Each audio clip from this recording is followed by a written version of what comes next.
família, muitos irmãos. Foi Jesus, meu amigo verdadeiro, que fez tudo ao me dar a salvação. Louvarei ao Senhor em todo tempo. Seu louvor estará continuamente em meus lábios e também no coração. Jesus Cristo será sempre minha canção.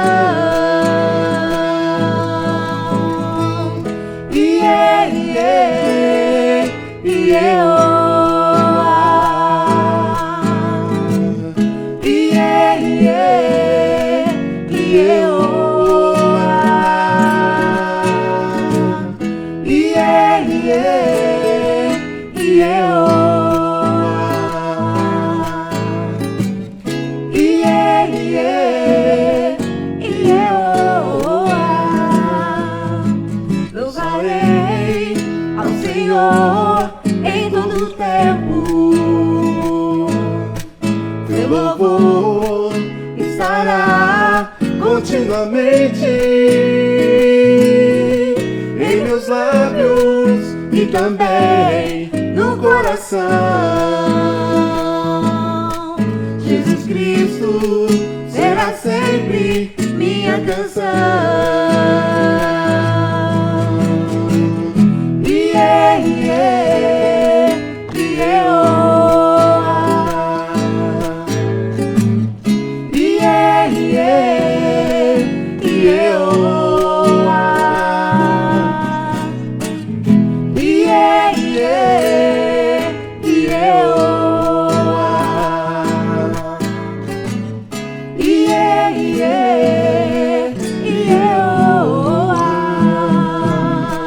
Jesus Cristo será sempre minha canção. Jesus Cristo será sempre minha canção. Jesus Cristo será sempre minha canção.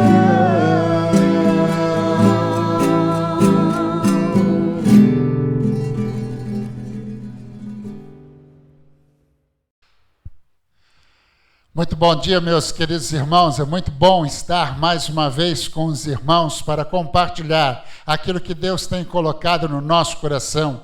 E nesse tempo, nós estamos começando o mês de maio. Mês de maio é conhecido como o mês da família.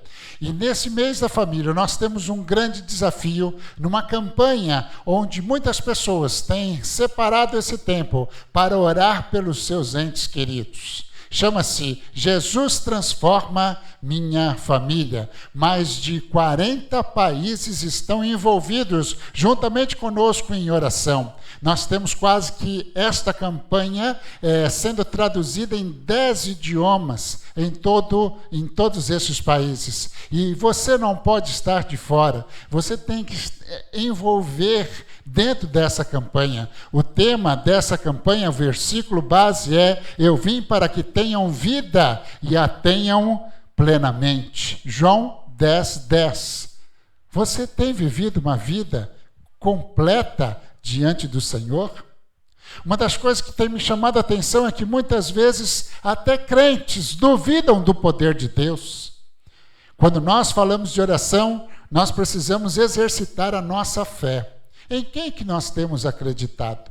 Eu quero compartilhar com você um texto tão precioso. Eu gosto muito da palavra de Deus que está em Lucas capítulo 8, do verso 40 até o verso 56. Eu não vou ler todo ele de uma maneira só. Eu gostaria que você pegasse a sua Bíblia e acompanhasse a leitura junto comigo nesta manhã. Esse texto também encontra parceria com os outros evangelhos, que é Mateus capítulo 9, verso 18 a 26, Marcos capítulo 5, do verso 21 ao verso 31. E eu gostaria de compartilhar com você a narrativa de pessoas que chegaram até Jesus e foram curadas porque exercitaram a sua fé. Diz assim o texto, Lucas capítulo 8, verso 40, diz assim: Quando Jesus voltou, a multidão o recebeu, pois todos estavam à sua espera. Então veio um homem chamado Jairo, chefe da sinagoga, e prostrado aos pés de Jesus, implorava que ele fosse até a sua casa, porque tinha uma filha única de 12 anos, que estava à beira da morte. E enquanto ele se dirigia para lá, a multidão o comprimia, e uma mulher que sofria de hemorragia havia 12 anos, gastara todos os seus bens com os médicos, mas não havia conseguido ser curada por ninguém. Eu quero chamar a atenção em alguns assuntos paralelos que nós encontramos nessas duas pessoas. A primeira coisa que me chama a atenção diante desse texto é que aparece Jairo. Quem era Jairo? Diz assim, o chefe da sinagoga, um líder proeminente, alguém que era conhecido pelaquela comunidade, alguém que chega diante de Jesus e suplica a Jesus para que pudesse ir até a sua casa, pois ele tinha uma filha que estava com 12 anos e ela estava prestes a morrer. Um dos evangelistas diz que ela já tinha morrido, mas 2 deles dizem que ela ainda estava com fôlego de vida. E eu penso que esta é a melhor interpretação dessa situação. Mas o que me chama a atenção é que quem vai até Jesus é Jairo, um homem de proeminência. E imediatamente diz todos os evangelistas que Jesus juntou com seus discípulos e caminhou para ir para a casa de Jairo.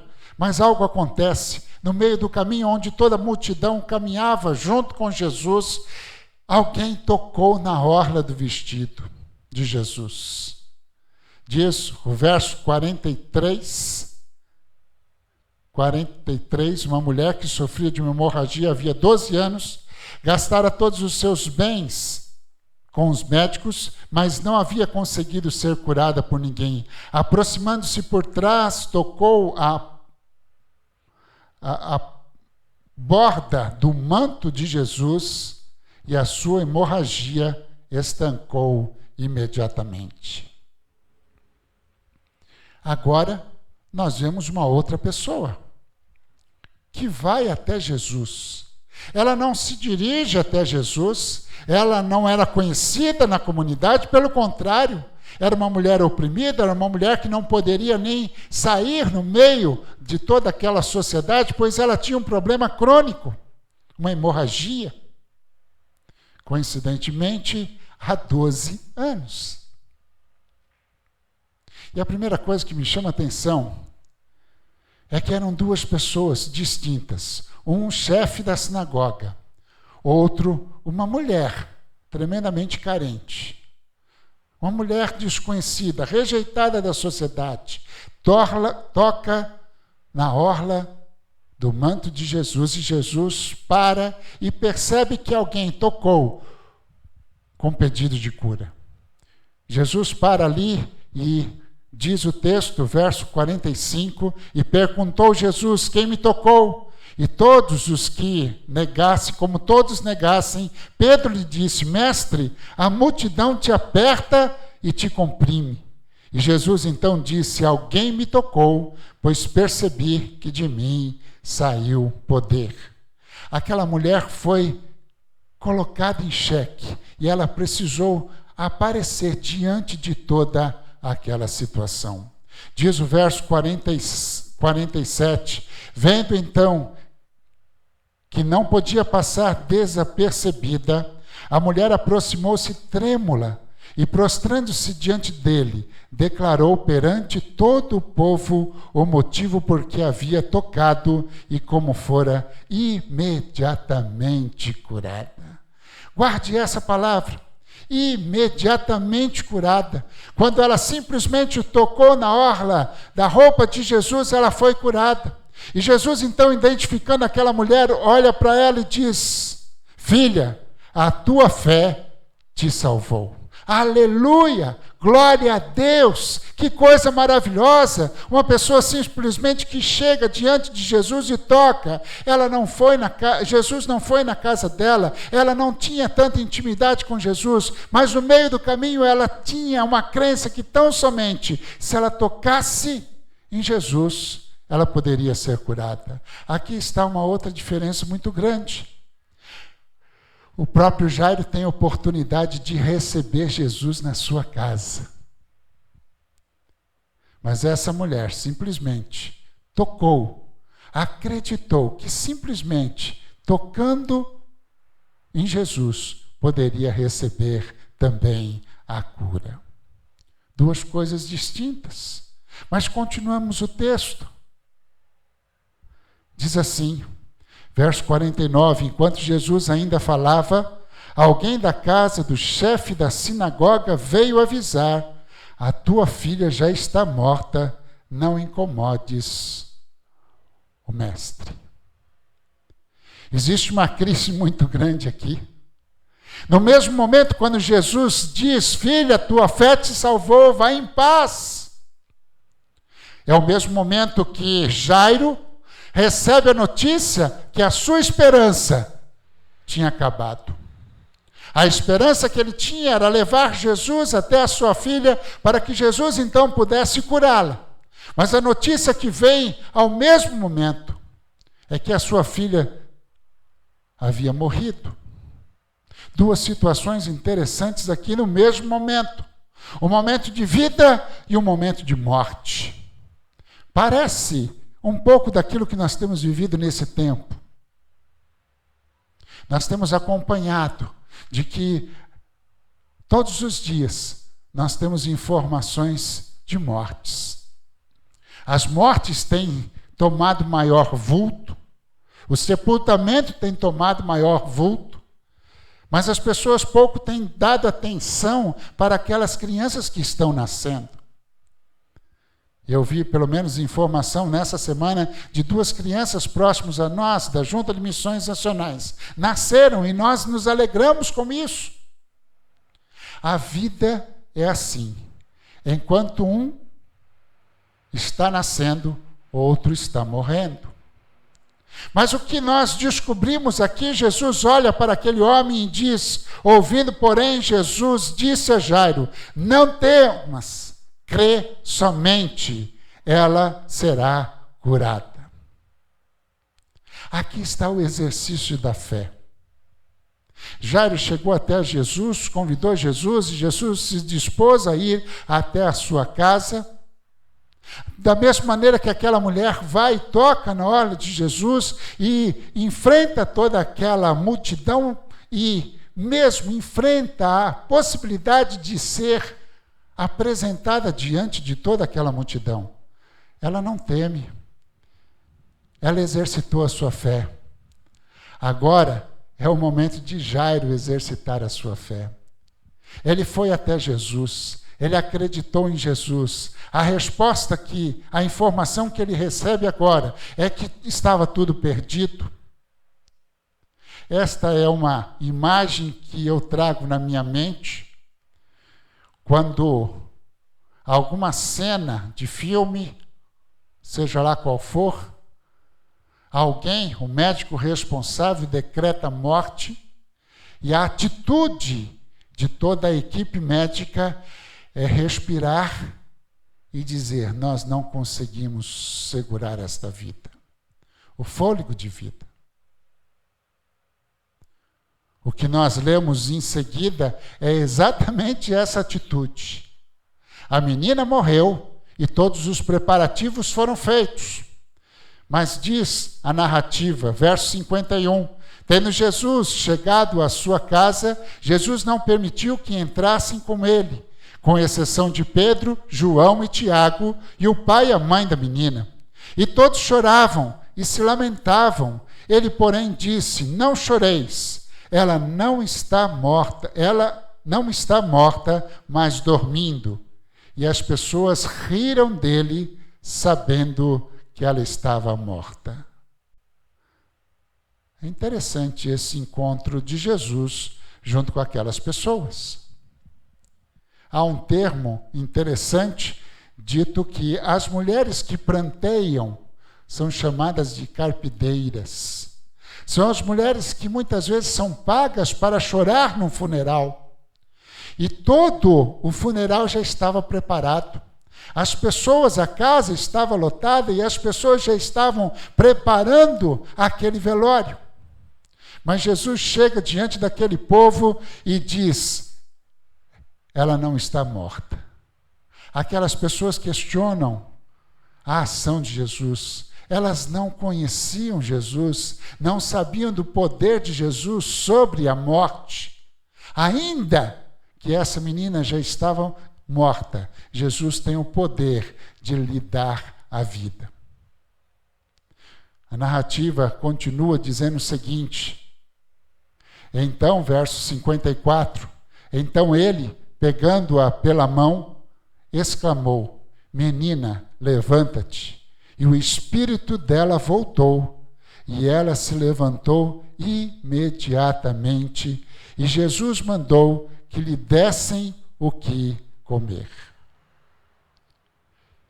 Irmãos, mais uma vez, o autor, da mesma maneira que colocou a palavra de imediato, imediatamente, na cura daquela mulher com fluxo de sangue, assim também ele relata a palavra imediatamente, na hora que Jesus toma aquela menina pela mão e traz a vida novamente. Mais um paralelo que eu faço dessas duas pessoas é que essas duas pessoas estavam imundas, mas elas foram purificadas, elas foram transformadas pelo poder de Deus. Aquela mulher que tinha um fluxo de sangue era uma mulher mal vista na sociedade, ela era imunda cerimonialmente. Quando também esta menina morta, ela não deveria ser tocada. O que nós vemos aqui, o toque daquela mulher, como o toque de Jesus para aquela menina, nós descobrimos que Jesus não é contaminado pela impureza delas, mas Jesus traz a libertação, traz a cura para cada uma delas. Que coisa linda! Continuando o texto, ele diz: e os seus pais ficaram maravilhados, mas ele ordenou que a ninguém contassem o que havia acontecido. Terceiro paralelo. Quinto paralelo dessas duas pessoas é que as duas pessoas alcançaram a sua vitória pela fé. As duas pessoas foram curadas pela fé, ainda que a fé de Jairo. E o que eu quero chamar a atenção, meu querido irmão, é sobre o exercício da fé. Parece que nós temos dificuldade hoje, com toda essa tecnologia, com toda a ciência, de acreditar no sobrenatural de Deus. Eu tenho encontrado algumas pessoas que professam a sua fé em Cristo, mas que duvidam que Jesus pode salvar ou transformar a vida de alguém. E quando nós iniciamos, então, este mês em oração pela nossa família, nós precisamos colocar o exercício da nossa fé diante das nossas orações. Eu começo a pensar nas nossas famílias. Há muitos pais clamando pelos seus filhos, há muitos filhos clamando pelos seus pais, irmãos, maridos, esposas, um clamando para o outro. Mas será que nós temos confiado nessa petição? Ou oramos simplesmente para cumprir um ritual? Nós somos chamados a exercitar a nossa fé nesse tempo. Primeira coisa que eu gostaria de guardar no seu coração é que você precisa crer no poder de Deus. Primeira coisa que nós precisamos aprender é que nós precisamos crer no poder de Deus. Eu tenho visto muito crente descrente, que parou de orar ou clamar ao Senhor por algumas pessoas, porque não viu ainda a resposta do Senhor. Segunda lição que eu aprendo é que nós precisamos depender de Deus. Um dos momentos mais difíceis para Jairo foi no momento onde Jesus para a sua trajetória para cuidar de uma outra pessoa que precisava do seu apoio. E eu fico imaginando Jairo naquele tempo, na expectativa, orando: Senhor, quanto tempo vai demorar esse negócio? Eu estou desejoso que você vá até na minha casa. Aconteceu algo no meio do caminho, mas e a minha filha? E para complementar, como nós lemos, chega a informação de que a sua filha tinha sido morta. Muitas vezes nós temos dificuldade de depender a nossa fé nas mãos do nosso Deus. O depender significa colocar diante do altar do Senhor e prantear constantemente diante do Senhor, acreditando que é Ele que vai mover o coração. Você acredita nisso? Muitas vezes sou questionado sobre se eu acredito na resposta de oração. Ah, aquele coração é tão duro, aquela pessoa não quer saber de nada. Como que nós podemos mudar esse coração?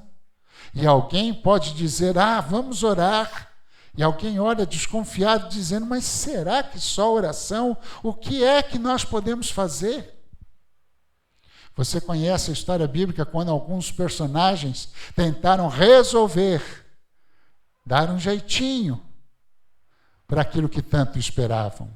Abraão é um grande exemplo. Sara é um grande exemplo. Nós precisamos crer no poder de Jesus. Nós precisamos depender totalmente do poder de Jesus.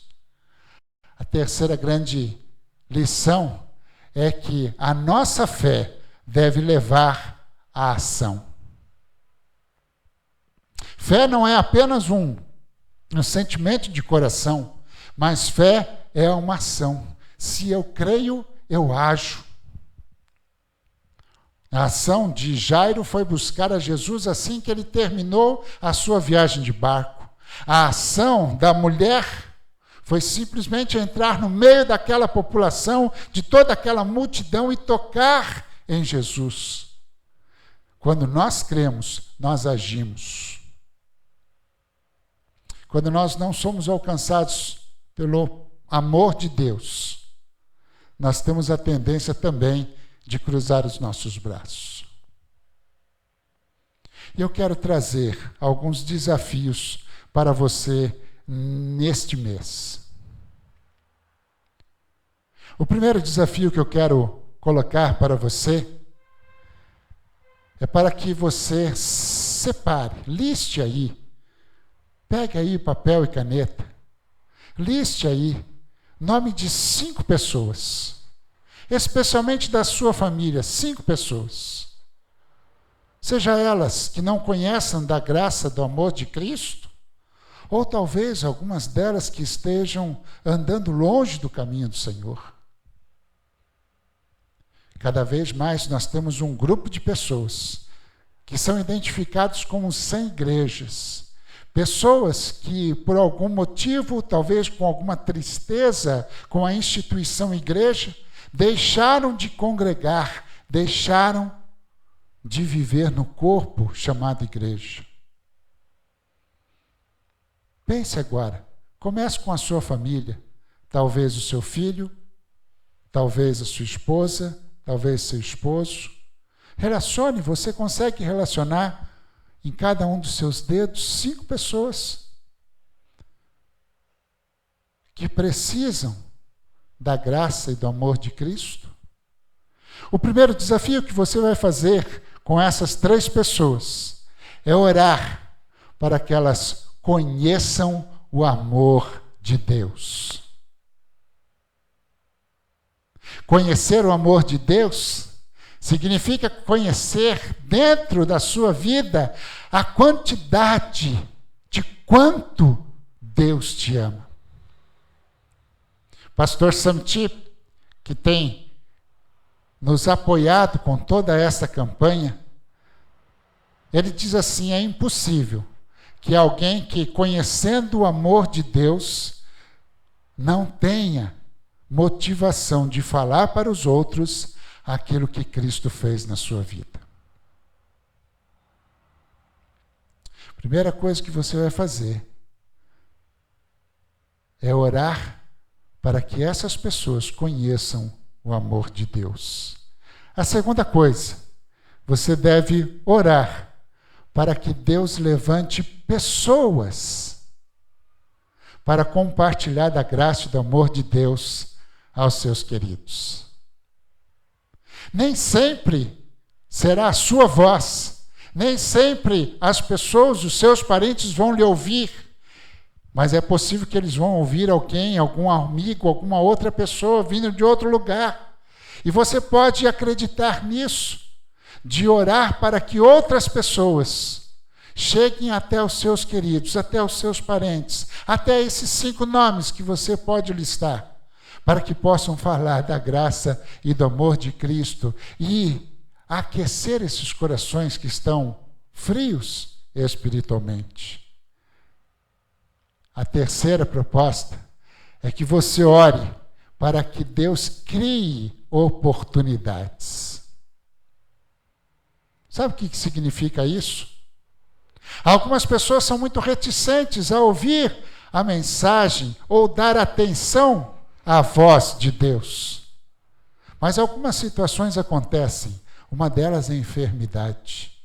E nós estamos lutando com uma delas agora. Outra delas é o desemprego.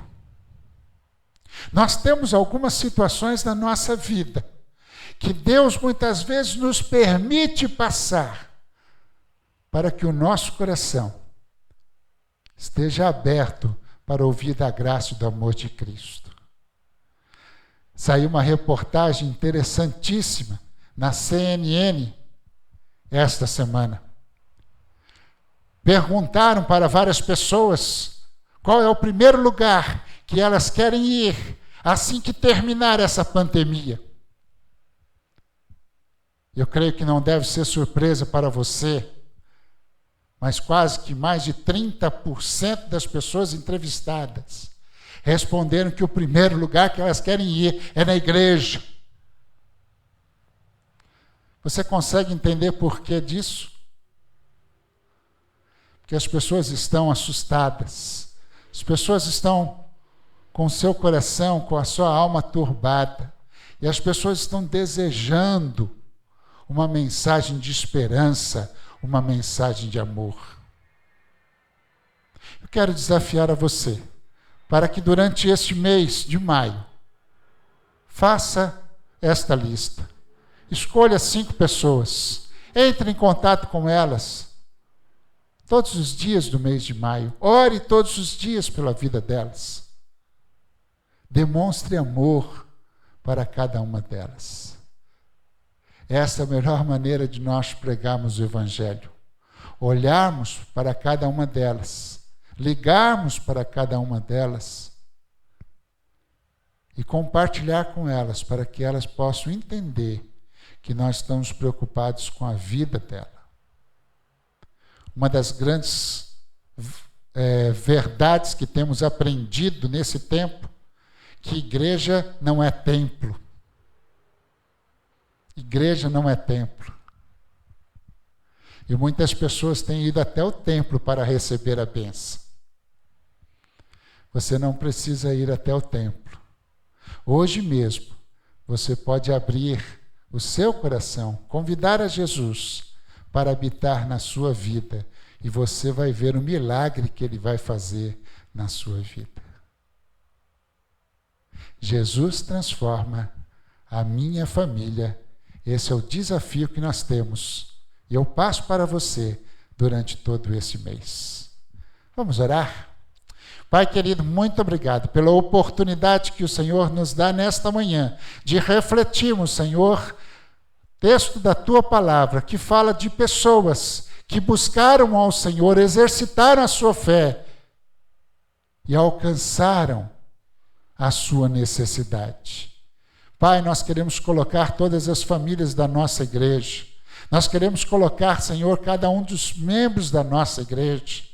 E nós podemos imaginar que exército de oração nós podemos criar quando cada um de nós tivermos pelo menos 5 pessoas que colocamos diante do altar do Senhor e clamarmos, Senhor, para que de alguma maneira sobrenatural o Teu Santo Espírito toque nessas vidas e que haja, Senhor, conversão no meio do Teu povo e que haja, Senhor, reconciliação no meio do Teu povo, porque vida abundante nós só encontramos na pessoa do Senhor Jesus Cristo. Haja no nosso meio, esta é a nossa oração, em nome de Jesus. Amém. Que Deus o abençoe. Jesus Cristo será sempre minha canção. Jesus Cristo será sempre minha canção. Jesus Cristo será sempre